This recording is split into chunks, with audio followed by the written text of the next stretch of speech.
Hello viewers, welcome to my channel. ఈరోజు నేను మీ ముందుకు వచ్చాను ఒక మంచి అథెంటిక్ తెలుగు అమ్మమ్మల కాలం లాంటి రెసిపీ. అవును, 10 నిమిషాల్లో రెసిపీ కంప్లీట్ అయిపోతుంది. అలాగే పెద్ద హడావిడి కూడా అవసరం లేదు. సో మీరు గ్రిల్ చికెన్ టేస్ట్ చేసి ఉంటే కనుక ఈ రెసిపీ డెఫినెట్గా మీకు నచ్చుతుంది. So let start the process. దీనికి మనకు కావాల్సింది పెద్ద సైజు తెల్ల వంకాయలు. వీడియోలో చూపించినట్టుగా కొద్దిగా ఆయిల్ రాసి లో ఫ్లేమ్ మీద మనం అన్ని వైపులా తిప్పుతూ దీనిని గ్రిల్ చేసుకోవాలి.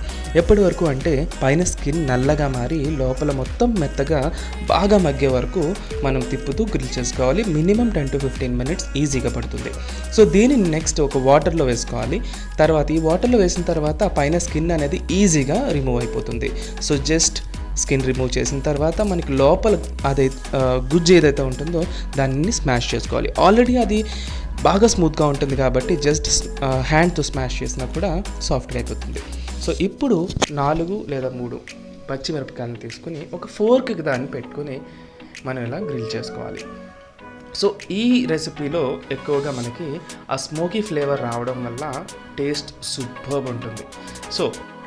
సో ఆల్రెడీ గ్రిల్ చేసి స్మాష్ చేసి పక్కన పెట్టుకున్న వంకాయ గుజ్జులో ఒక 2 స్పూన్స్ చింతపండు రసం, రుచికి సరిపడినంత సాల్ట్, ఒక 1/2 స్పూన్ పంచదార, అలాగే 2 పెద్ద సైజ్ ఆనియన్స్ని చాప్ చేసుకుని ఆ ఉల్లిపాయ ముక్కలను కూడా మనం ఇందులో యాడ్ చేసుకోవాలి.